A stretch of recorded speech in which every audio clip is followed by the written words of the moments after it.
কোনো বিভাজন নয়, পাহাড় সমতল সবাই বাংলাদেশি। আগামীতে সবকিছুই হবে মেধার ভিত্তিতে। সরকারি চাকরিতে প্রতিবন্ধীদের জন্য 5% রেখে মেধার ভিত্তিতে 95% নিয়োগ দেওয়া হবে।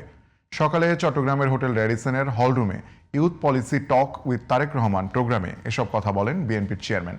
চট্টগ্রাম থেকে তৌহিদুল আলমের রিপোর্ট, জানাচ্ছেন ফারিয়া হাফিজ নিঝুম, ছবি তুলেছেন বাসুদেব।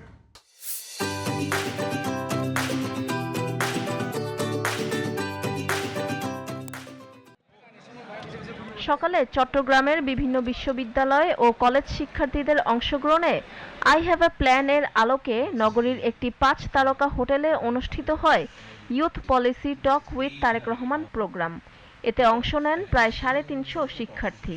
আপনাদের মনে অনেক প্রশ্ন আছে, আমরা সব প্রশ্নের উত্তর দিতেও পারবো না, সব প্রশ্নের উত্তর হয়তো আমাদের কাছে নেই। তবে আমি শুধু আপনাদেরকে একটা কথা বলবো, আমাদের হতাশ হবার কোনো কারণ নেই, কারণ আপনাদের মতন মেধাবীরা যেই দেশে আছে সেই দেশের হতাশ হবার কোনো কারণ নেই। অনুষ্ঠানে নির্বাচনী প্রতিশ্রুতি, আইন শৃঙ্খলা পরিস্থিতি, শিক্ষা ও কর্মসংস্থান, স্বাস্থ্য ব্যবস্থা ও পরিকল্পনা এবং অনগ্রসর জনগোষ্ঠীর জন্য বিএনপির ভাবনা নিয়ে শিক্ষার্থীদের প্রশ্নের উত্তর দেন তারেক রহমান। আদিবাসী নিয়ে এক প্রশ্নের উত্তরে তিনি বলেন, আগামীতে সবকিছুই হবে মেধার ভিত্তিতে। আপনার মতন তরুণ প্রজন্মের সদস্য যেই সুবিধা পাবে, পাহাড়ের অঞ্চলের মানুষ হয়ে আপনি সেম সুবিধা পাবেন, আপনার যোগ্যতার ভিত্তিতে আপনি যাবেন। কিছু ডিজেবল বা অন্য ভিন্ন ধরনের মানুষ আছে, তাদের জন্য বিভিন্ন পর্যায়ে কিছু 5% মতন কোটা রেখে বাকি সব ক্ষেত্রেই আমি ব্যক্তিগতভাবে মনে করি যে মেধার ভিত্তিতে হওয়া উচিত। সেটা সমতুল্য, সেটা পাহাড়ি। পাসপোর্ট, ভোটার আইডি ও জন্ম নিবন্ধন সনদের নানা জটিলতা নিয়ে এক প্রশ্নের জবাবে বিএনপি চেয়ারম্যান বলেন, নাগরিক সেবা ডিজিটালাইজেশনের মাধ্যমে জনগণের ভোগান্তি কমানোর পরিকল্পনা আছে তার। এ সময় কৃষি ও স্বাস্থ্য খাত নিয়ে নিজের পরিকল্পনা তুলে ধরেন তারেক রহমান।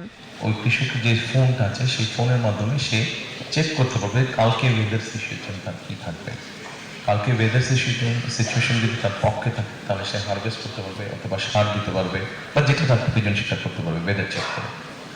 এর বাইরে আপনার যখন কার্ডটা থাকবে, তার যেহেতু পুরো ডাটাটা থাকবে, তার জন্য ব্যাংক ঋণ পেতে সুবিধা হবে। ভবিষ্যতেও তরুণদের ভাবনা নিয়ে এ ধরনের অনুষ্ঠান অব্যাহত থাকবে বলে প্রত্যাশা করেন শিক্ষার্থীরা। সাথে কথা বলে যেটা মনে হয়েছে যে উনি আগামীর বাংলাদেশ নিয়ে ভালো একটা পরিকল্পনা নিয়ে আসছেন এবং আমাদের শিক্ষার্থীদের যে কোয়েশ্চেনগুলো উনি সবগুলো স্বতঃস্ফূর্তভাবে আনসার করছেন এবং আশা করি যে এগুলো উনি ফিউচার বাস্তবায়ন করবেন। মানুষ কিভাবে তার নিজেকে দক্ষ করে গড়ে তুলতে পারে এবং দেশের উন্নয়নে কাজে লাগাতে পারে, আমরা তারই একটা মনোভাব এখান থেকে পেয়েছি। তরুণ সমাজের কথা প্রশ্নগুলো নিয়েছেন, উত্তর করেছেন, এই জিনিসটা খুব ভালো লেগেছে।